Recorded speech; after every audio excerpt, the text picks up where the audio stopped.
ठीक है बच्चों, अपन आज देखेंगे analogy between electric current and thermal current. ठीक है, हालांकि थर्मल करंट का जो है टॉपिक वो इलेक्ट्रिक करंट के पहले आता है, बट 11th में ऑलरेडी आपने इलेक्ट्रिक करंट पढ़ा हुआ है, स्टेट बोर्ड वाले को बात कर रहा हूँ। अदरवाइज थोड़ा बहुत आपने 10 में पढ़ा हुआ है। ठीक है, मैं ये मान के चल रहा हूँ like you know something about electric current already, right. तो थर्मल करंट के बारे में हम लोग इलेक्ट्रिक करंट का हेल्प लेते हुए जाएंगे। फिलहाल उसके पहले एक टॉपिक है वो देख लेते हैं, छोटा सा ही है, that is called as temperature gradient. ठीक है, ये टेम्परेचर ग्रेडियंट क्या होता है? तो देखो मैं जनरल बता रहा हूँ, एक सिंपल सा, अगर मेरे पास एक रॉड है, आई बात सुन, ये रॉड है, इसका लेंथ है L, आई बात सुन। तो यहाँ पे टेम्परेचर है T1, यहाँ पे टेम्परेचर T2। तो टेम्परेचर डिफरेंस की वजह से हीट फ्लो होगा। ठीक है, जो भी ज़्यादा टेम्परेचर रहेगा वहाँ से लो टेम्परेचर की तरफ, आई बात समझ में।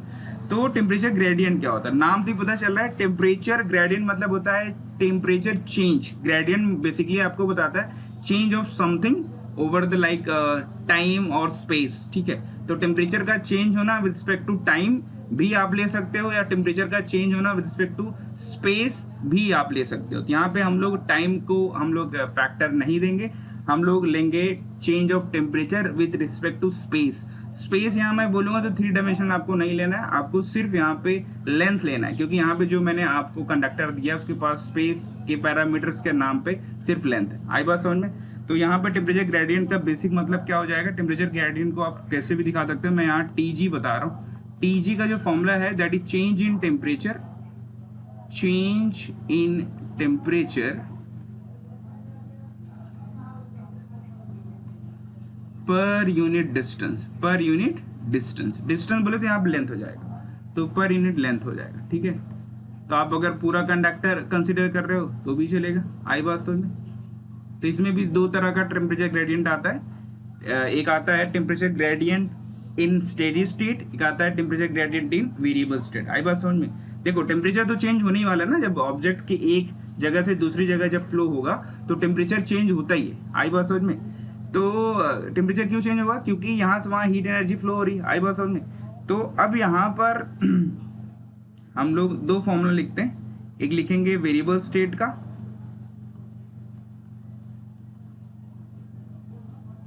और एक लिखेंगे हम लोग स्टेडी स्टेट का, आई बात समझ। वेरिएबल स्टेट का जो फॉर्मूला है वो होता है temperature gradient is equal to dt/dx। ठीक है, क्योंकि वेरिएबल स्टेट में क्या होता है, आपको हर जगह हीट एनर्जी क्या होती है, अलग अलग मिलती है, आई बात समझे। तो आपको छोटे छोटे पार्ट्स कंसीडर करने हैं, आई बात समझे। लाइक जैसे आपको ये कंडक्टर दिया हुआ हीट कंडक्टर, और इसमें आपने मान लिया ये लेंथ है dx। ठीक है, तो यहाँ पे जो टेम्परेचर रहेगा इसके स्टार्टिंग में उसको T1 मान लो, और इसके यहाँ पे इसको T2 मान लो। तो this T2 minus T1/dx will be temperature gradient here, आई बात समझ में। तो ये आपको ध्यान रखना। स्टेडी स्टेट में कोई टेंशन नहीं, स्टेडी स्टेट में क्या होता है, हीट एनर्जी तो सेम होती है, बट मैंने आपको बताया था like temperature can be different. तो स्टेडी स्टेट में एकदम इजी है, वहाँ पे जैसे ये देखो, ये कैलकुलस वगैरह का हेल्प यहाँ पे हो सकता है, लिया जा सकता है, बट स्टेडी स्टेट में ऐसा जरूरी नहीं है। स्टेडी स्टेट में सीधा सीधा लिखो चेंज इन टेम्परेचर यानी डेल्टा T यानी T2/T1 लिख सकते हो अपॉन गिवन लेंथ। तो this length can be like whole length of the conductor as well. ठीक है, पूरा कंडक्टर का भी लेंथ हो सकता है या कोई भी जनरल लेंथ हो सकता है, तो दिस लाइक ईजी थिंग। ठीक है, इसका यूनिट वगैरह देख लो, इसका जो ऐसा यूनिट आएगा वो क्या आएगा, ऊपर टेम्परेचर है तो केल्विन हो गया, या क्योंकि ये चेंज है तो आप केल्विन लिखो या डिग्री सेल्सियस लिखो, कोई मतलब नहीं। ठीक है, स्टैंडर्ड टेम्परेचर का यूनिट केल्विन लिखा जाता है, बट चेंज इन टेम्परेचर का जो यूनिट है वो आप डिग्री सेल्सियस भी लिख सकते हैं। क्यों? क्योंकि चेंज में जो है डिग्री सेल्सियस और डिग्री केल्विन का डिफरेंस सेम होता है। ठीक है, वहाँ कोई आपको लाइक टेंशन की जरूरत नहीं, ये चीज ध्यान रखना। चेंज इन टेम्परेचर को आप केल्विन या डिग्री सेल्सियस किससे भी दिखा सकते हो, इज दैट ओके। तो जनरली आप लिखते हो केल्विन पर मीटर, आई बात समझ में, या सेंटीमीटर, वॉटेवर जो भी लिख सकते हो, या डिग्री सेल्सियस पर मीटर और सेंटीमीटर। ठीक है, तो सेंटीमीटर फिलहाल हम लोग नहीं लेंगे, SI में ज़्यादातर हम लोग MKS सिस्टम की बात करते हैं, बट ले सकते हो तो कोई प्रॉब्लम नहीं है, आई बात समझ में। SI में केल्विन पर मीटर या डिग्री सेल्सियस पर मीटर। ठीक है, अगर क्वेश्चन में आपको सेंटीमीटर वगैरह मेंशन किया गया है तो उसको आप कंसिडर कर सकते हो, आई बात समझ में। तो बट SI में मीटर ही कंसिडर करें तो ज़्यादा बेटर है। ठीक है, हम लोग अडेप्ट करके चलेंगे क्वेश्चन कैसा दिया हुआ है। चलो अभी हम लोग आ जाते हैं analogy. In between electric current and thermal current. आई बात समझे? तो मैं यहाँ बच्चे लोग इलेक्ट्रिक करंट को इस साइड डालता हूँ, इलेक्ट्रिक करंट, और इधर अपना हो गया थर्मल करंट। थर्मल करंट बोलो, हीट करंट बोलो, बात एक ही। आई बस थर्मल करंट। एक एक करके हम लोग देखेंगे, पहले मैं आपको समझाते जाऊंगा आराम आराम से। सबसे पहली बात, we'll know like what exactly electric current in electricity. ठीक है, इलेक्ट्रिक करंट मतलब क्या होता है?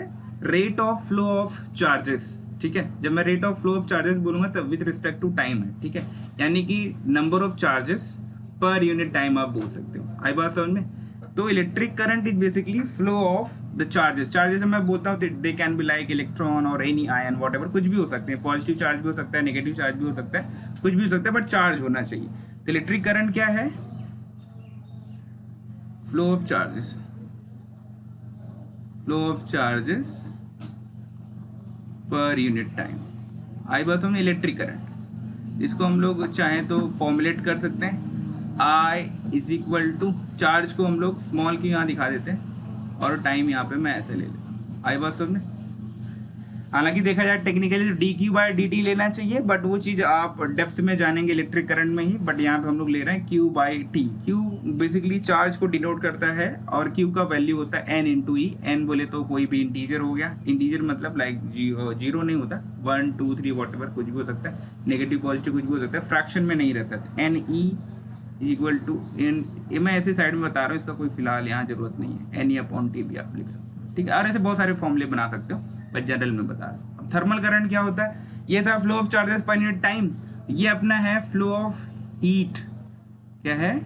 Flow of heat energy, flow of amount of heat basically. ठीक है, पर यूनिट टाइम। तो फिलहाल मैंने आपको बताया, मैं हीट को यहाँ पे क्यू ही ले रहा हूँ जनरली।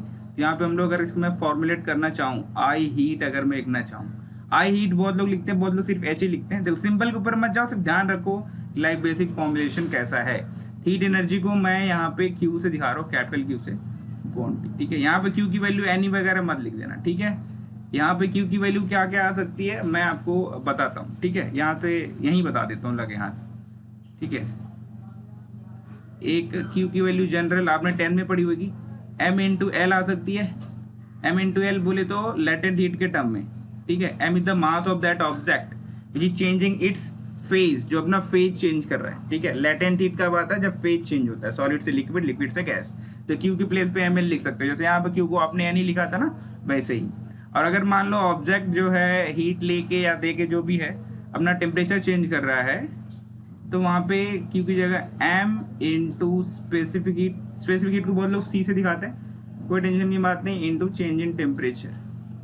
तो आपने देखा वहाँ पे Q is equal to n ही आया है, लेकिन यहाँ पे क्यू की जगह पे एक बार एम एल आया और एक बार एम एस डेल्टा टी आया। ठीक है, एम एल तब लगाने का जब फेज चेंज होता है, सिर्फ फेज चेंज होगा, टेम्परेचर नहीं चेंज होगा। आई बात समझ में? और जब टेम्परेचर चेंज हो रहा है, सिर्फ फेज चेंज नहीं हो रहा है, दोनों एक साथ नहीं होते हैं, बहुत ही कम कंडीशन में होता है, ट्रांजिशन कंडीशन में ही हो सकते हैं, बट तुम लोग को वैसे क्वेश्चंस नहीं आने वाले। ये हो गया आपका टेम्परेचर चेंज का क्यू का फॉर्मूला। ठीक है, तो ये क्यू के ऊपर बहुत फोकस रखना। सम्स करते समय बहुत बार भावनाओं हम लोग बह रहते हैं, Q by T Q by T Q by T किए रहते हैं, बट हम लोग ध्यान नहीं देते हैं लाइक क्वेश्चन में क्या पूछ रहे हैं। क्वेश्चन में आपको बताया भी जाएगा सामने से, हाँ भाई देयर इज आइस, ठीक है, which is melting, there is like water which is being converted into gas वगैरह, तो बट आप उसमें ध्यान नहीं देते हो। तो वहाँ पे अगर आप ध्यान नहीं दे रहे हो तो like you will miss this formula like m into l वगैरह, ये सब आप मिस कर दोगे। और जैसे आपने मिस किया वैसे ही जो है कट प्रॉब्लम। हालांकि मैं इसके ऊपर अलग से एक लेने वाला हूँ lecture like how to solve problems, तो वो भी आपको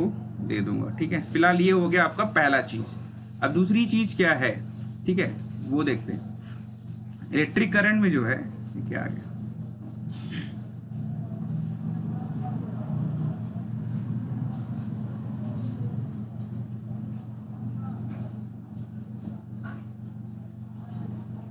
दूसरी चीज इलेक्ट्रिक करंट में होती है रेजिस्टेंस। रेजिस्टेंस बता दूं, पहले रेजिस्टेंस बता देता हूँ, ज़्यादा मजा आएगा। ठीक है, दूसरी चीज जो है like this is called electrical resistance. Electrical resistance, electrical resistance क्या होता है? देखो, रेजिस्टेंस बेसिकली हर कंडक्टर की एक प्रॉपर्टी होती है, ठीक है, जिसकी वजह से क्या करता है, वो अपने अंदर जो फ्लो होने वाला जो चार्ज है उसके मोशन पे कंट्रोल लगाता है, ठीक है। नहीं तो वो लोग इन्फिनिट स्पीड से फ्लो हो सकते हैं, ठीक है। अमाउंट ऑफ एनर्जी फ्लो बहुत सडन हो सकता है, तो जिससे एंट्रोपी वगैरह में बहुत प्रॉब्लम हो सकती है, आपका पूरा मॉडल कोलैप्स हो सकता है। मॉडल बोले तो लाइक आपका जो भी स्टेट है, लाइक सब्सटेंस का, कंडक्टर का। फिलहाल हम लोग उतने डेप्थ में नहीं जा रहे हैं, सिर्फ यहाँ जानो electrical resistance is the property of the conductor by which it controls the amount of current, like how much amount of current should be phloem through the conductor. ये सब उसका कंट्रोल करने का काम है। बट ये रेजिस्टेंस प्रॉपर्टी जो है, but it depends on what, ठीक है। तो रेजिस्टेंस को हम लोग दो तरीके से देखते हैं। एक देखते हैं ओम्स लॉ के तरीके से, ठीक है। पहली बार ओम ने ही उसको उसमें लाया था कंसिडरेशन में, इलेक्ट्रिक करंट के, और लोगों में लाया था, और स्टेट वगैरह भी थे, बट फिलहाल हम लोग वहाँ नहीं जा रहे। तो रेजिस्टेंस की बात जब मैं कर रहा हूँ, तो यहाँ पे रेजिस्टेंस का जनरल मतलब क्या मैंने आपको बता दिया, ठीक है। ये है property of the conductor, property of electric conductor. आई बात समझ में? और इसका जो जनरल फॉर्मुलेशन है वो मैं कैसे दे सकता हूँ? तो जनरल फॉर्मुलेशन देखो मैं कैसे दे रहा हूँ। रेजिस्टेंस को आर से दिखा रहा है, इलेक्ट्रिकल रेजिस्टेंस को आर से दिखा रहा हूँ, और ये इलेक्ट्रिकल रेजिस्टेंस जो है, ये इसका फॉर्मूला, रुको मैं अच्छे से बता देता हूँ।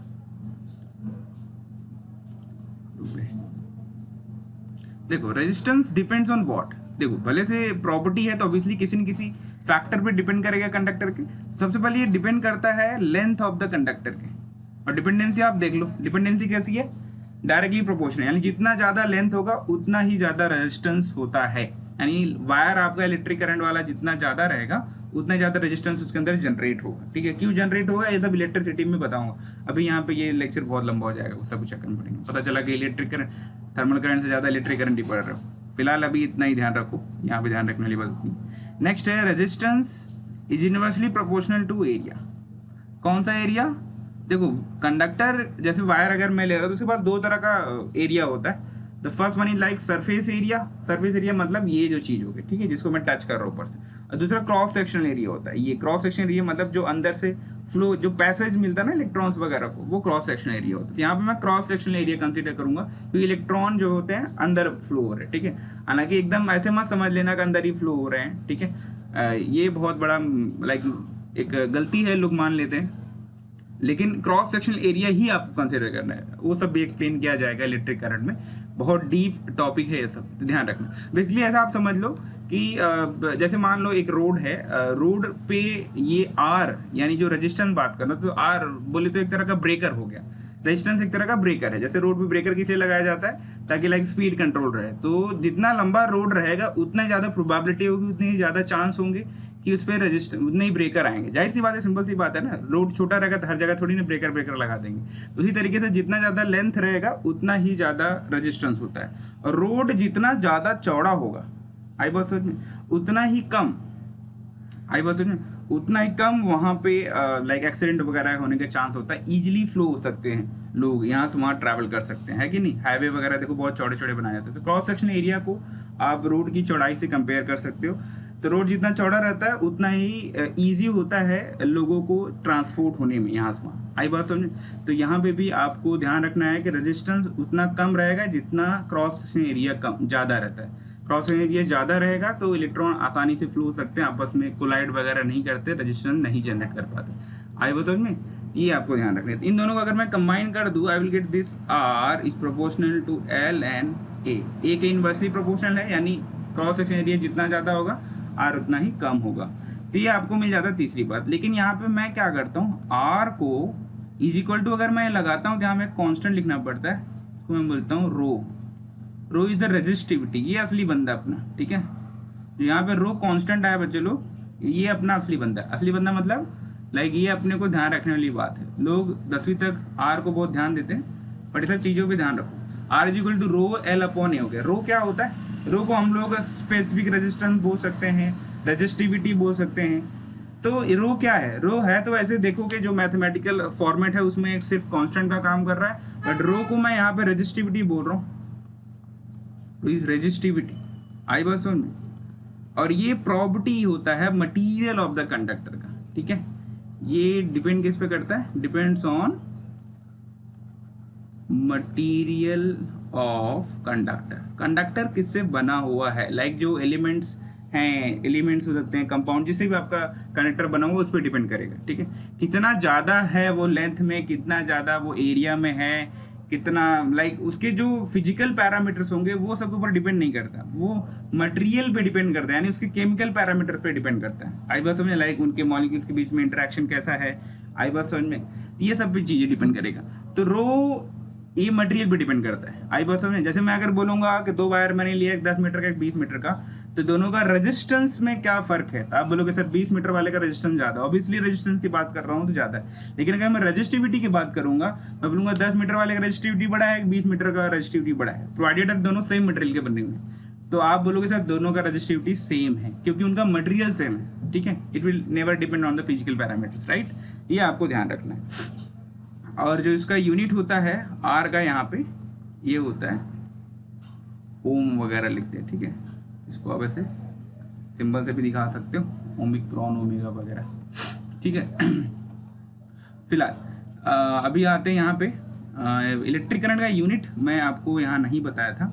इलेक्ट्रिक करंट का यहाँ यूनिट मैं बता देता हूँ। यहाँ पे यूनिट होता है इसका कूलॉम पर सेकेंड या सिंपली एम्पियर, ठीक है। थर्मल करंट का जो यूनिट होता है यहाँ पे ऊपर देखो क्यू है, हीट एनर्जी है, तो इसका यूनिट जो होता है जूल पर सेकेंड, ठीक है। बहुत लोग क्या होते हैं, करंट है ये भी एम्पियर लिख देता हूँ, ठीक है, ऐसा मत करना, जूल पर सेकेंड होता है। और देखो हीट करंट का एक और नाम होता है, उसको हम बोलते हैं रेट ऑफ हीट ट्रांसफर। क्या बोलते हैं, रेट ऑफ हीट ट्रांसफर। आई बात समझे, there is like another name rate of heat transfer. बहुत बार क्वेश्चन में आपको नहीं बोलेगा like find thermal current, find heat current, बोलेगा find the rate of heat transfer या find the like speed at which heat is passing from this point to another point. तो like all the meanings of all these terms are same, ठीक है, ये सब same. तो next अभी electrical resistance के बारे में आई होप मैंने आपको काफ़ी बता दिया। अभी हम लोग सिमिलर पैटर्न में देखेंगे थर्मल रेजिस्टेंस के बारे में। थर्मल रेजिस्टेंस भी एकदम सेम पैटर्न में यहाँ। इलेक्ट्रिकल रेजिस्टेंस की इसकी प्रॉपर्टी थी मटेरियल की, सॉरी कंडक्टर की, ठीक है।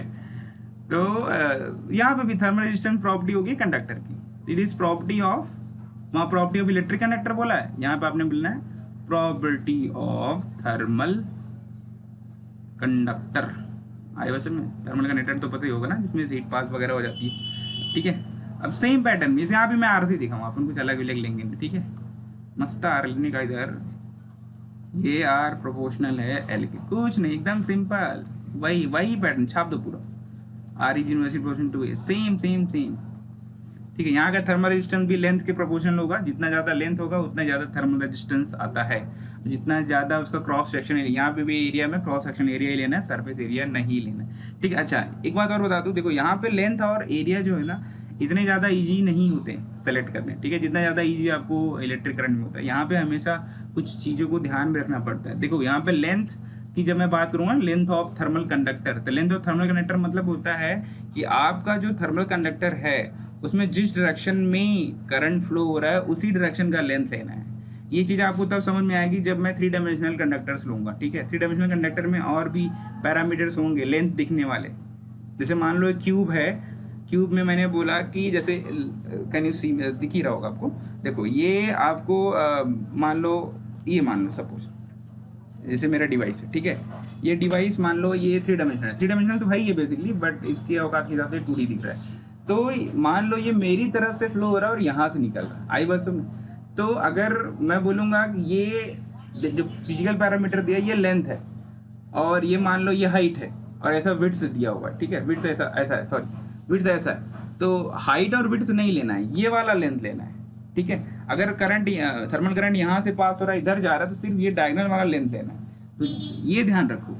तो आपको उन सारे दूसरे लेंथ्स को इग्नोर करना पड़ेगा जिन लेंथ के अक्रॉस थर्मल करंट नहीं फ्लो हो रहा है, ठीक है, आई बात में। और एरिया वही लेना है जो अपने थर्मल करंट के ऊपर परपेंडिकुलर रहे, आई बात में, ये ध्यान रखना। लेंथ वो सिलेक्ट करना है जिसके अक्रॉस अपना थर्मल करंट फ्लो हो रहा है, एरिया वो सिलेक्ट करना है जो अपने लेंथ पे परपेंडिकुलर है। जो अपने थर्मल करंट के डायरेक्शन में परपेंडिकुलर है। वो चीज़ इलेक्ट्रिकल रेजिस्टेंस के लिए भी लागू होती है, बट थोड़ा रुक के, क्योंकि वहाँ पर अपन डिटेल में देखेंगे। अभी हम लोग इसी मैं क्या कर रहा हूँ, आपको कॉम्बिनेशन बता रहा हूँ ताकि आपको अच्छे से थोड़ा समझ में आ जाए। सेम चीज़ यहाँ पे भी हम लोग करें, एकदम सेम। दोनों प्रोपोर्शनैलिटी वगैरह दिखाएंगे तो हो जाएगा L/A और R is equal to rho L. यहाँ पे रो ही दिखा रहा हूँ। Here also rho is what, यहाँ पे हम लोग बोलेंगे रेजिस्टिविटी या वही thermal resistance, specific thermal resistance. तो ये थर्मल रेजिस्टिविटी आप यहाँ बोल सकते हो। And it also depends on the material of the conductor, depends on material of conductor. ठीक है, ये ध्यान रखना। ठीक है, एकदम सेम सेम, कुछ अलग नहीं। चलो अपन देखते हैं मस्त नेक्स्ट टॉपिक। एक चीज और बता देते हैं। अच्छा, यहाँ पे मेन बात है, आर का यूनिट जो है यहाँ पे ओम वगैरह मत लेना। ठीक है, आर का यूनिट यहाँ पे ओम लेने की जरूरत नहीं है। यहाँ पे जो रेजिस्टेंस की जो यूनिट रहेगी ये आप डिसाइड कर सकते हो लेंथ से, इसकी यूनिट से, इसकी यूनिट से। आई बात है, मैं कुछ देर में आपको बताता हूँ, टेंशन मत। ठीक है, तो और ज़्यादा क्लियर हो जाएगा। ठीक है, तो आप वहाँ से डिसाइड कर सकते हो। अभी बताता हूँ, कोई टेंशन की बात नहीं है। थोड़ा सा कंट्रोल कर लेते हैं। अभी अपन पहुँचते हैं इधर। यहाँ पे बात यह है कि आपने एक टर्म सुना होगा, जैसे रेजिस्टेंस होता है वैसे कंडक्टेंस होता है। क्या होता है? Conductance. What is conductance? Conductance is the like inverse of the resistance. तो रेजिस्टेंस का इनवर्स होता है कंडक्टेंस। तो वैसे ही रेजिस्टिविटी का जो इनवर्स होता है कंडक्टिविटी। यहाँ पे एक टर्म होता है इलेक्ट्रिकल कंडक्टिविटी। इलेक्ट्रिकल कंडक्टिविटी हालांकि यूज होता है, बहुत लोगों को ध्यान में होगा या नहीं होगा। इलेक्ट्रिकल कंडक्टिविटी को हम लोग के से दिखाते हैं, तो बहुत लोग सी वगैरह से भी दिखाते हैं, कोई फर्क नहीं पड़ता। के इज इक्वल टू होता है 1/ρ। 1/ρ मतलब it is inverse of the resistivity. तो आपने 1/ρ कर दिया सिंपली, तो ये आ गया आपका। ठीक है, और इसी तरीके से यहाँ पे थर्मल कंडक्टिविटी आती है। ये आपको यहाँ बहुत देखने को मिलेगी। ठीक है, बहुत ज़्यादा ही देखने को मिलेगी। इसको भी हम लोग यहाँ के से ही दिखाएंगे, और ये इन्वर्स होता है। मैं एक काम करता हूँ, यहाँ थर्मल लिख देता हूँ। ये सब नोट कर लेना। ठीक है, नोट कर लोगे तो अच्छा रहेगा। और ये इलेक्ट्रिकल वाला है, ये थर्मल, ये इलेक्ट्रिकल। ठीक है, ये चीज़ ध्यान रखना। यूनिट वगैरह अभी आपको पता चले, कोई टेंशन की बात नहीं है, आराम आराम से करते हैं। ये हो गया आपका electrical conductivity, thermal conductivity. Thermal conductivity यहाँ पे बहुत ज़्यादा, यहाँ पे थर्मल रेजिस्टिविटी आपको ज़्यादा यूज नहीं आएगा, पर थर्मल कंडक्टिविटी बार बार आएगी। अब बात कर लेते हैं थर्मल कंडक्ट। जैसे रेजिस्टिविटी प्रॉपर्टी होती है मटेरियल की, वैसे ही कंडक्टिविटी भी प्रॉपर्टी होती है मटेरियल की। ठीक है, this is property of material, property of material of conductor. ये बहुत ध्यान में रखना, बहुत ज़्यादा। इधर भी आपको बहुत ध्यान रखना है। के इज प्रॉपर्टी, दिमाग बैठा लो एकदम, property of material of conductor. ठीक है, ठीक है, के जो है प्रॉपर्टी है मटेरियल ऑफ कंडक्टर। ठीक है, इनका यूनिट वगैरह अभी हम लोग देख रहे हैं, टेंशन मत लो, आएगा अभी। अब क्या होगा, थोड़ा सा मैं मॉडिफाई कर रहा हूँ। Therefore now modifying formula of resistance, modifying formula. देखो, रेजिस्टेंस, रेजिस्टिविटी, कंडक्टेंस, कंडक्टिविटी में बहुत ज़्यादा क्लियर करना। मैं यहाँ पे कंडक्टेंस का नहीं लिखा हूँ जानबूझ के, क्यों जबरदस्ती बढ़ाने का। तो हम लोग सीधा रेजिस्टिविटी से कंडक्टिविटी पे आए। फॉर्मूला ऑफ रेजिस्टेंस की बात कर, रेजिस्टेंस। तो रेजिस्टेंस का formula R is equal to, देखो यहाँ रो होता था ना, रो, तो रो का उल्टा हो गया के। तो हम लोग क्या कर सकते हैं, के को नीचे लिख सकते हैं। तो अभी R जो हो गया, ये हो गया L/KA। ठीक है, और here too in the same pattern, दिमाग बैठा लो, ये फॉर्मूला L/KA आएगा, क्योंकि जो रो था उसका उल्टा होता ना के, बट रो को अपनी जगह पर रखना है। तो जैसे रो इज इक्वल टू 1/K हुआ, मुझे के इज इक्वल टू 1/रो होता है ना, तो एक ही बात है। तो रो की जगह 1/K रखो तो बेसिकली डिनोमिनेटर में आ जाएगा, सिंपल सी बात। ठीक है, अब यहाँ पे रेजिस्टेंस भी हो गया। नाउ थोड़ा सा और देख लेते हैं। अभी हम लोग इलेक्ट्रिकल उसके ऊपर जाते हैं, बट थोड़ा सा मैं मॉडिफिकेशन करता हूँ आपको किसका। सॉरी, एक मिनट। अरे बाप रे, चलो कोई बात नहीं। Now we are going to modify the formula of heat transfer, rate of heat transfer. Rate of heat transfer मतलब थर्मल करंट। थर्मल करंट जो होता है, आपको ऑलरेडी मैंने शायद पिछले वाले वीडियो में बताया था, लाइक थर्मल करंट को बेसिकली मैं D Q by D T दिखा रहा हूँ यहाँ पे। टेंशन मत लेना क्यू बाई डी बोला था या D Q by D T. D Q by D T मतलब लाइक ये ज़्यादातर हम लोग वेरिएबल स्टेट में यूज करते हैं, अदरवाइज क्यू बाई टी लिखो तो कोई प्रॉब्लम नहीं है, एक ही बात है फिलहाल एटलीस्ट। सम के साथ ज़्यादा सीखोगे सब चीज़ें। Is equal to K into A into delta T upon L. आई बात समझे। अब यहाँ से आप k का वैल्यू डिसाइड कर सकते हो। Therefore k is equal to क्या हो जाएगा, ये मैं डायरेक्ट क्या करता हूँ, डायरेक्ट डी क्यू बाई लिखता हूँ, कोई बात नहीं आएगा, इंटू एल अपॉन ए इंटू डेल्टा टी। अब देखो इसका यूनिट कैसे डिसाइड करूँ, मैं आपको बताया था ना, यूनिट थोड़ा बाद में बताता हूँ, ठीक है। यूनिट कंडक्टिविटी का कहता है, D Q by D T का यूनिट क्या होगा, जूल पर सेकेंड।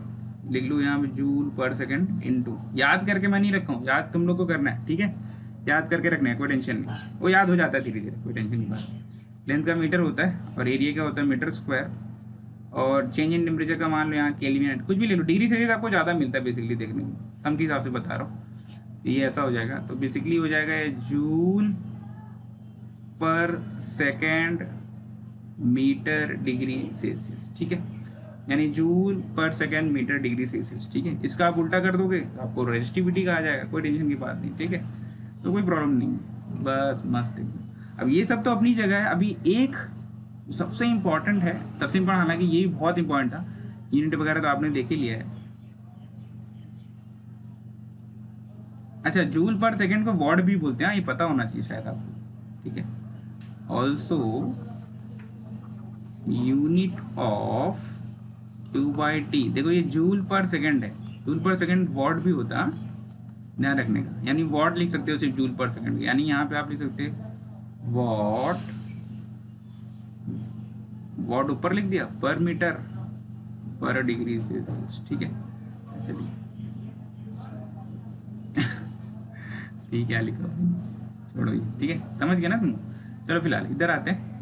अभी हम लोग बात करते हैं ओम्स लॉ। तो क्वेश्चन ये लाइक, जैसे मैं एनालॉजी बता रहा हूँ between electric current and thermal current. तो electric current obeys Ohm's law, जो ओमिक कंडक्टर होते हैं, ठीक है, एक सर्टेन लिमिट तक आप लोग देखते हो कि वो लोग ओम्स लॉ ओबे करते हैं। तो क्या ये पॉसिबल है, like we can like instill that Ohm's law in thermal current as well.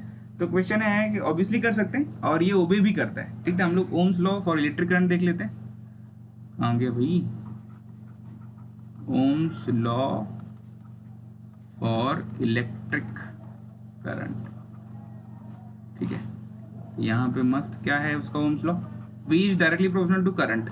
V बोले तो potential difference is directly proportional to current, है ना।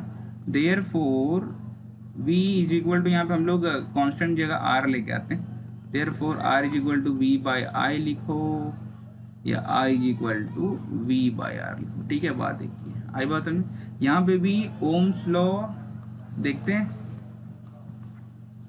इन थर्मल करंट, ठीक है, सेम पैटर्न। अब देखो वहाँ पे आपने पोटेंशियल डिफरेंस दिखाया ना V को, यहाँ पे पोटेंशियल डिफरेंस की जगह क्या आना है, टेम्परेचर डिफरेंस आना है। तो यहाँ पे मैं डेल्टा टी लिखता हूँ, delta T is directly proportional to thermal current, I thermal लिख देता हूँ। Therefore delta T is equal to, यहाँ पे भी सेम आई इंटू आर करना है, आर यहाँ पे वही अपना थर्मल रेजिस्टेंस है, ठीक है।